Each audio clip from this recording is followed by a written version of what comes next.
Hello बेटा 12th class. बेटा हम अपना लेसन रीड कर रहे हैं शुड विजार्ड हिट मम्मी।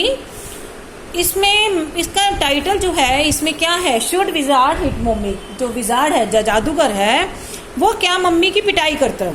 ठीक है, तो इसमें हमने थोड़ा सा पढ़ा था लेसन में कल कि एक लड़की है जो कि अपने फादर से रोज स्टोरी सुनती है और उसके पिता उसे एक ही बेसिक स्टोरी सुनाते हैं रोज, बस नाम चेंज कर देते हैं।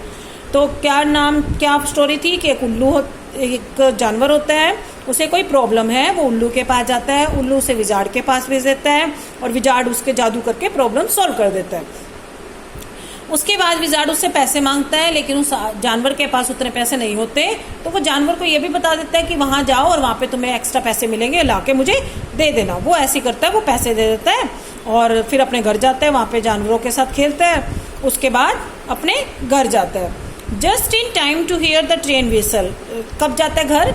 जब ट्रेन की विसल सुनाई देती है, मीन्स ट्रेन वापस आ रही है।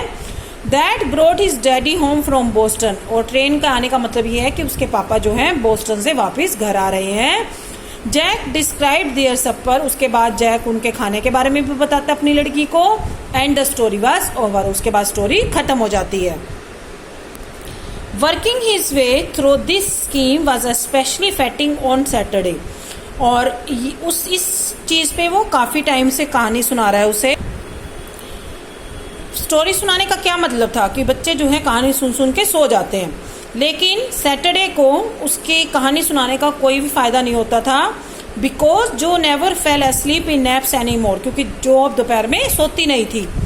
And knowing this made the right swim futile. और उसको लगता था कि कहानी सुनाने का कोई फायदा नहीं हुआ, क्योंकि जो है सोई नहीं। कहानी सुनते सुनते बेटा बच्चे सो जाते हैं, ठीक है। तो रात को तो वो सो जाती थी कहानी सुनते हुए, लेकिन दिन में जब सैटरडे को फादर की छुट्टी होती है, दिन में वो कहानी सुनाता है, तो वो सोती नहीं थी। तो उसके फादर को लगता है कि कहानी सुनाना बेकार गया। The little girl not so little anymore. वो छोटी लड़की, लेकिन अब इतनी छोटी नहीं रही थी वो।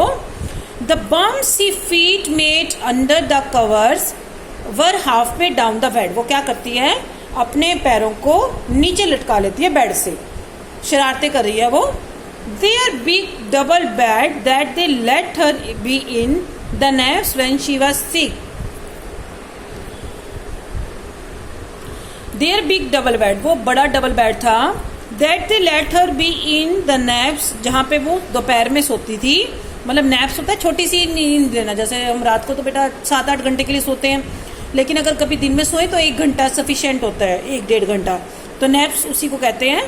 तो वो उसको उस बेड पे सोने देते थे दोपहर में, कभी किसी टाइम जब थोड़ी देर सोना होता था। And when she was sick, या फिर वो बीमार होती थी तब। Had at last arrange herself. वो क्या करती है, अपने आप को अरेंज करती है, मतलब अच्छे से लेटाती है अपने आप को उस बेड पे। And from the way her fat face deep in pillow shone in the sunlight shifting through the drawn shades। और पिल्लो पे अपने मोटे से सिर को रख लेती है और सनलाइट की रोशनी से जो शेड से पड़ रही है, धीरे धीरे पर्दों में से थोड़ी थोड़ी छन छन के आ रही है, उसको सही करती है। It did not seem fantastic that some magic would color। उसके फादर को लगता था कि कोई मैजिक हो जाए and she would take her nap, और वो सो जाए, क्योंकि परेशान हो गए थे वो, उससे सो नहीं रही थी वो इतनी देर की कहानी सुनाते। लाइक एन इन्फेंट ऑन 2, जैसे 2 साल का बच्चा सोता है। हर ब्रदर बॉबी वाज 2, उसका छोटा भाई था बॉबी, 2 साल का था। Was already asleep with his बोतल, वो अपने बोतल का दूध पीकर सो चुका था। जैक उसे कहता है, who shell the story be about today. आज कौन सी कहानी सुनाई जाए। ठीक है, कहानी अभी शुरू हो रही है। उसको उसने लेटा दिया बेड पे और रोशनी जो आ रही थी पर्दों में से उसे भी ठीक कर दिया, ताकि बिल्कुल रोशनी नए कमरे में अंधेरा हो जाए और वो लड़की सो जाए।